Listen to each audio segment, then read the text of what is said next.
everyone.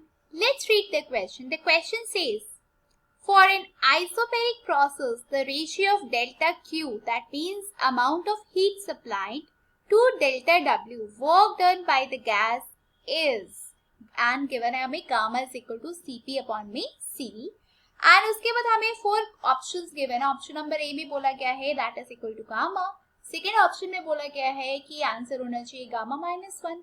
Third option में बोला गया है कि आंसर होना चाहिए गामा अपॉन में गामा +1. एंड फोर्थ ऑप्शन में बोला गया है कि आंसर होना चाहिए गामा अपॉन में गामा -1. ओके, नाउ क्वेश्चन देखो क्या बोला है कि आपके पास एक आइसोबैरिक प्रोसेस है. ओके, एंड इसमें क्या करना है, आपको रेशियो निकालना है किसका, डेल्टा क्यू अपॉन में डेल्टा डब्ल्यू, मतलब amount of heat supply to the amount of work done by the gas. Okay, तो चलिए स्टार्ट करते हैं हमारे क्वेश्चन के साथ. एंड स्टार्ट करने से पहले सबसे इम्पोर्टेंट है हमें ये समझना है कि इस पर्टिकुलर क्वेश्चन में कौन से की कॉन्सेप्ट आपका यूज हो रहा है.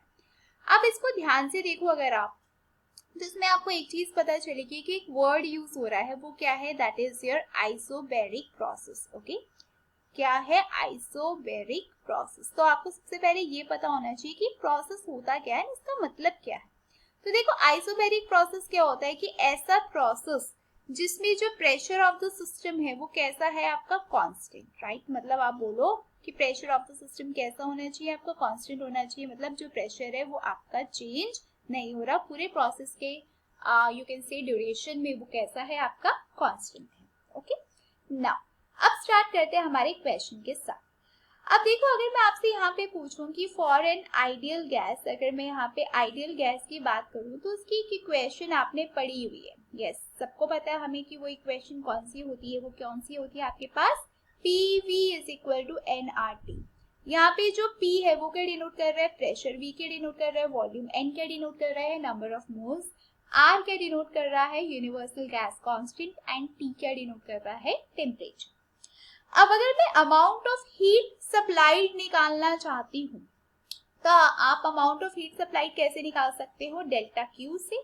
डेल्टा क्यू क्या होता है आपका, that is your NCP delta T. Okay, हमने CP क्यों लिया, बिकॉज यहाँ पे कांस्टेंट प्रेशर की बात हो रही है. एंड यहाँ पे CP हमें क्या बताता है, specific heat capacity at constant pressure. Okay, and यहां से अगर आप देखो तो PV किसकी इक्वल है, आपके PV होता है आपका nRT की इक्वल. नाउ यहां से एक चीज हमें पता चलती, क्या पता चलती है, देखो क्या, इसको हम मान लेते हैं, सपोज इसको हमने बोल दिया this is our equation number 1 and इसको हमने बोल दिया हमारी इक्वेशन नंबर 2 है.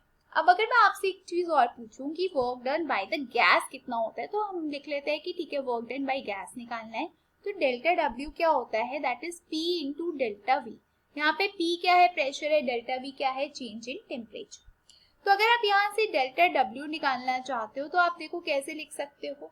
अब P इंटू डेल्टा V को आप कैसे लिख सकते हो, आप लिख सकते हो NR डेल्टा T. क्यों लिख सकते हो, बिकॉज आप यहाँ पे देखो ये वाली जो इक्वेशन है PV इक्वल टू nRT, इसमें N तो कांस्टेंट है, R भी कांस्टेंट है. राइट, अगर वॉल्यूम चेंज हो रहा है तो दैट मीन्स आपका टेम्परेचर भी चेंज हो रहा होगा. राइट, इसलिए हमने इसको क्या लिखा है, डेल्टा T. एंड इसको हमने बोल दिया ये क्या है, this is your equation number 3. अब अगर आप इक्वेशन नंबर 2 को डिवाइड कर दो बाय इक्वेशन नंबर 3 तो आपके पास देखो क्या आएगा, आपके पास आएगा डेल्टा Q अपॉन में delta W. Right, delta Q upon में डेल्टा W निकालोगे तो क्या आएगा, देखो NCP delta T. Delta Q की वैल्यू पुट कर दी अपॉन में डेल्टा W की वैल्यू पुट कर दो. डेल्टा W की वैल्यू क्या है आपके पास, NR डेल्टा T. तो आपने जब इनकी वैल्यूज पुट की तो आपके पास फाइनली क्या आ गया, आपके पास आ गया CP अपॉन में R. ओके, नाउ अब हमें एक चीज और गिवन है क्वेश्चन में, क्या, gamma is equal to CP upon में CV. तो आप यहाँ लिख सकते हो gamma is equal to CP upon में CV. ये हमें क्या है, ये हमें ऑलरेडी गिवन है ना, हमें पता भी होना चाहिए. राइट, ये हमें क्वेश्चन में गिवन भी है ना, हमें पता भी होना चाहिए.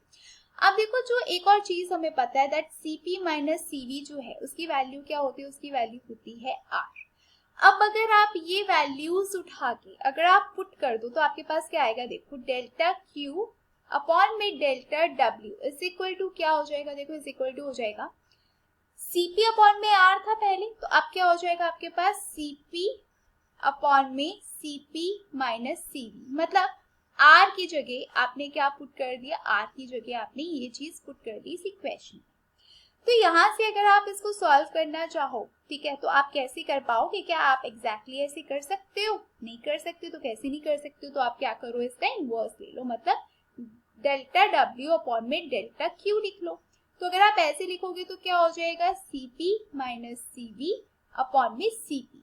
तो फर्दर आपने जब इसको सॉल्व किया तो आपके पास क्या आ गया, 1 माइनस Cv अपॉन में Cp आ गया, ठीक है। अब देखो Cv अपॉन में Cp की वैल्यू क्या आपको गिवन है, या फिर क्या आपको Cp अपॉन में Cv की वैल्यू गिवन है? तो यस, आप देख सकते हैं ये चीज हमें यहाँ पे गिवन है ऑलरेडी क्वेश्चन में। ये चीज क्या है, हमें ऑलरेडी क्वेश्चन में गिवन है। तो ये वैल्यू आप अब इसमें क्या कर दो, ये वैल्यू आप उसमें अगर यहाँ पे पुट कर दो तो आपके पास क्या आ जाएगा, आपके पास आ जाएगा डेल्टा W अपॉन में delta Q is equal to what, is equal to 1 minus 1 upon में गामा। फाइनली आपने जब सॉल्व किया तो आपके पास क्या आया, डेल्टा W अपॉन में delta Q is equal to gamma minus 1 upon में गामा। लेकिन आपको निकालना क्या है, आपको निकालना है डेल्टा Q अपॉन में डेल्टा W। दैट मीन्स अब आप इसका इनवर्स ले लो। तो जब आपने इसका इनवर्स लिया तो आपके पास आ गया गामा अपॉन में gamma minus 1। That means what, that means ये हो गया आपके इस पर्टिकुलर क्वेश्चन का आंसर। ओके, तो आप देखो इसमें जो आपका ऑप्शन नंबर 4 है, दैट इज गामा अपॉन में गामा माइनस 1, ये हो गया आपके इस क्वेश्चन का correct answer. Okay, I hope you all have understood the question well. All the very best and thank you.